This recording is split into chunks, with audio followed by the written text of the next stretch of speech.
الحمد لله رب العالمين الصلاة والسلام على رسوله النبي الكريم وعلى آله وأصحابه أجمعين. الحمد لله الذي هدانا لهذا وما كنا لنهتدي لولا أن هدانا الله. رب اشرح لي صدري ويسر لي أمري واحلل عقدة من لساني يفقهوا قولي. آمين يا رب العالمين. السلام علیکم ورحمۃ اللہ وبرکاتہ۔ علیکم السلام ورحمۃ اللہ وبرکاتہ۔ آپ نے نوٹ فرمایا ہوگا کہ ہم نے سورہ منافقون شروع کر رکھی ہے اور اس کی تمہید کے طور پر ہم نے بہت ساری چیزوں کو سمجھنے کی کوشش کی، اور آپ کو اندازہ ہوا ہوگا کہ یہ نفاق دل کا ایسا مرض ہے کہ اگر اس کا علاج نہ کیا جائے، اور علاج وہی ہوگا جو قرآن و سنت نے بتایا ہے، انشاءاللہ آج اس کی تفصیل آپ کے سامنے آئیں گی، تو یہ مرض پھر بڑھتا چلا جاتا ہے اور ایک ایسی نوبت آتی ہے کہ انسان نفاق اس قدر جڑ پکڑ لیتا ہے کہ اس کو برائی کر کے، اللہ تعالیٰ کی نافرمانی کر کے اس کو مزہ آتا ہے، اور جب یہ کیفیت ہو جاتی ہے تو اللہ تعالیٰ اس کے دل پر مہر لگا دیتا ہے۔ اللہ رب العالمین نے اس کو بڑے مواقع فراہم کیے کہ وہ ہدایت پا لے۔ قرآن اس کے سامنے، اللہ تعالیٰ نے جس کی خود حفاظت فرمائی ہے وہ اس کے سامنے ہے، نبی کریم صلی اللہ علیہ وآلہ وسلم کے اقوال اور آپ صلی اللہ علیہ وآلہ وسلم کا عمل اس کے سامنے ہے۔ اگر اس سے بھی نہیں کوئی نصیحت حاصل کرتا تو وہ اپنی دنیا اور آخرت دونوں برباد کر رہا۔ لہذا ہر قسم کے نفاق کے بارے میں، جیسے کہ آپ نے نوٹ فرمایا کہ صحابہ رضوان اللہ تعالی علیہم اجمعین بہت فکر مند رہتے تھے کہ کہیں نفاق ہمارے اندر نہیں ہو، لہذا یہ چیزیں سب آپ کے سامنے بیان ہو رہی ہیں، تو ہمیں بھی، ہم تو صحابہ کے معاملے میں کچھ بھی نہیں ہے، ان کا قرآن سے تعلق، ان کا نبی کریم صلی اللہ علیہ وآلہ وسلم سے تعلق مثالی تھا۔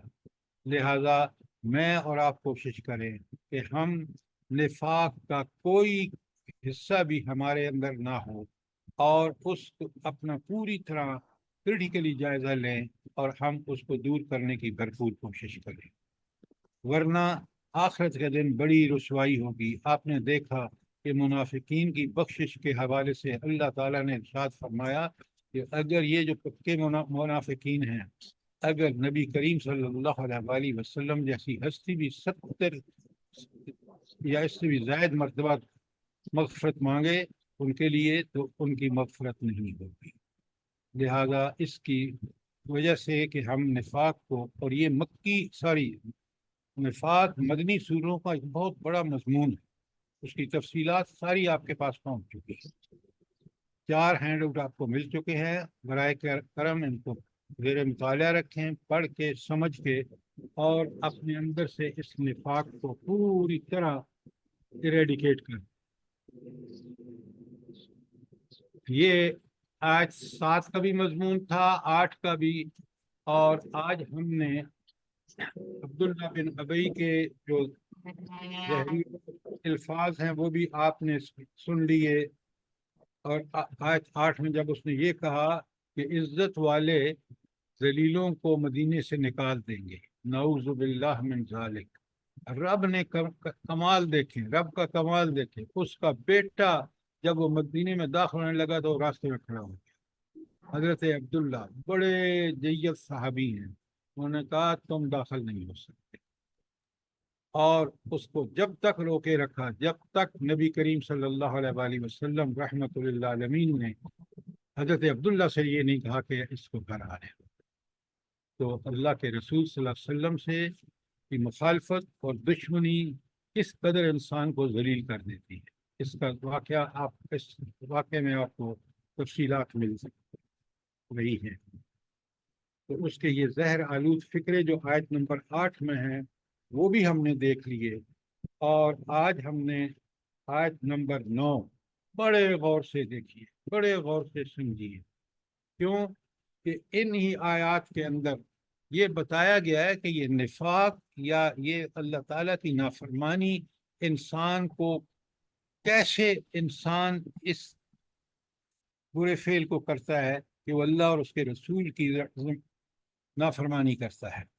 اب بڑی اہم آیت ہے، بڑے غور سے سنیے، آیت نمبر 9، بسم اللہ الرحمن الرحیم، یا ایہا الذین آمنو، اے وہ لوگوں جو ایمان لائے ہو، کتاب ڈائریکٹ مجھ سے اور آپ سے ہے، لا تلحکم اموالکم و اولادکم عن ذکر اللہ، نہ تو تمہارے مال اور نہ تمہاری اولادیں تمہیں اللہ کے ذکر سے غافل کریں۔ اس کا مطلب یہ ہے کہ اللہ کی ذکر، اللہ کی یاد، چاہے وہ قول سے ہو، عمل سے ہو، اس کو اس میں غفلت کس وجہ سے ہوتی ہے؟ جلدی بتائیں، انسان کب اللہ تعالیٰ کی یاد سے غافل ہوتا ہے؟ سر مال اولاد کی محبت میں۔ ہاں، مال اور اولاد کی حد سے بڑی ہوئی محبت۔ آپ کو مال سے بھی محبت ہونی چاہیے، اس کا مطلب یہ ہے کہ آپ حلال کمائیں اور جتنا اللہ تعالیٰ دے دے اس پہ راضی برضا ہو کر اس کا شکر ادا کریں۔ یہ مال سے آپ کی اتنی محبت ہونی چاہیے، اس سے زیادہ کہ ہر قسم کا مال میرے پاس آئے، نہ حلال کی تمیز، نہ حرام کی تمیز، نہ غلط کی صحیح، تو لہٰذا یہ وہ چیز ہے جب انسان کی طلب اور تڑپ حد سے بڑھ جاتی ہے مال کے لیے، تو وہ پھر نفاق جیسی مرض بھی اس میں آ جاتی ہے، اور پھر اور بہت ساری چیز اللہ کے احکامات سے غافل ہو جاتا ہے۔ بڑی اہم بات ہے، بڑا اہم نقطہ ہے، بڑی اہم تنبیہ ہے، آپ اور میں اس کو پوری طرح نوٹ کر لیں۔ یاد رکھیے یہ دو چیزیں، اور بھی چیزیں ہیں، اصل میں تو یہ خواہشات نفس ہیں حد سے بڑی ہوئی، کیونکہ مومن کی خواہش کیا ہونی چاہیے؟ یہ بتائیں کہ مومن کی تمنا کیا ہونی چاہیے، جلدی بتائیں۔ مومن کی تمنا یہ ہونی چاہیے کہ اس کا رب اس سے راضی ہو جائے۔ رضائے الہی، ویری گڈ۔ اچھا، تو اللہ کب راضی ہوتا ہے؟ اللہ تعالیٰ کب راضی ہوتے ہیں؟ جب ہم اللہ تعالیٰ کے حکم کی پابندی کرتے ہیں۔ ایکسیلنٹ، جب پوری طرح پابندی کرتے ہیں، جن سے منع کیا ان سے رک جاتے ہیں، جس کا حکم دیا ہے ان کو کرنے میں جلدی کرتے ہیں۔ یہ ہے وہ طریقہ کہ جب انسان اللہ تعالیٰ کا قرب حاصل کر سکتا ہے، اللہ تعالیٰ کی رضا اس کو مل سکتی ہے۔ جب اللہ تعالیٰ کی رضا اس کو مل گئی تو اس کی دنیا اور آخرت دونوں سنور گئی۔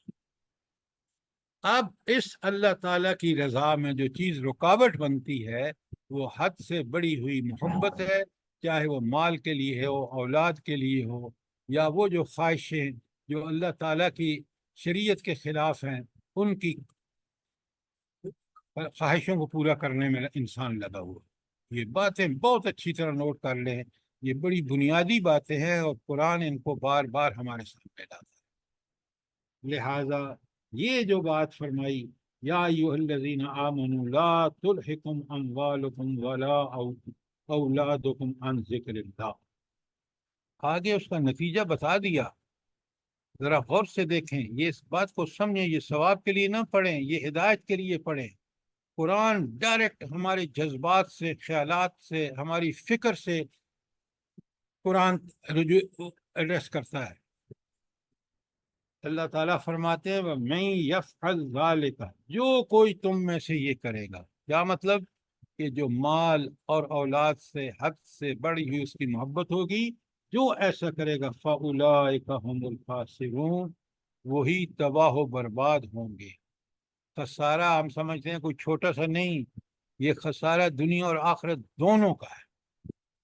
کہ اللہ تعالیٰ جس نے زندگی دی، جو ہر قسم کی نعمتیں ہمیں دے رہا ہے، صلاحیتیں دے رہا ہے، اسباب فراہم کر رہا ہے، ہم ان کو اسی کے حکم کے خلاف استعمال کریں، اس سے بڑی کوئی بدبختی نہیں۔ اور سب سے بڑی وجہ کہ انسان کب اللہ تعالیٰ کے ان ایسے احکامات جو اس کو دنیا اور آخرت میں عزت اور آخرت میں جنت دیتے ہیں، ان کو کیوں بھول جاتا ہے؟ وہ اس لیے کہ اس کے پاس اس سے حد سے بڑی ہوئی محبت مال سے اور اولاد سے۔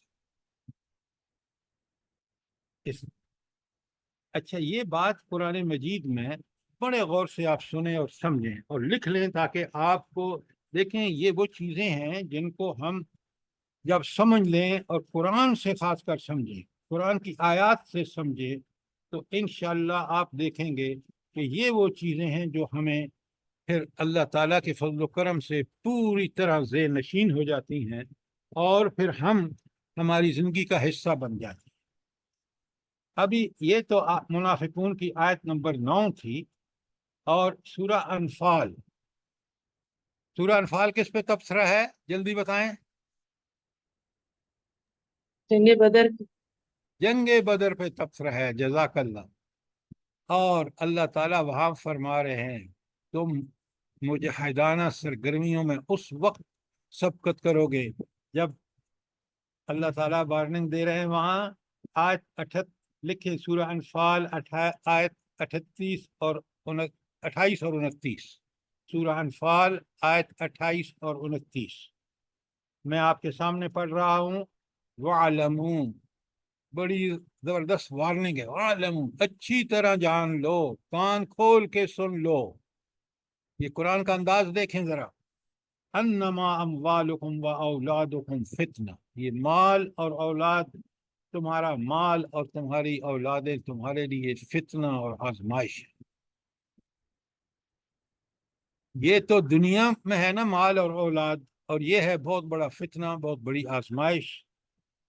اللہ تعالیٰ فرماتے ہیں اس کے مقابلے میں وَأَنَّ اللَّهَ عِنْدَهُ أَجْرٌ عَظِيمٌ، اور اللہ تعالیٰ کے پاس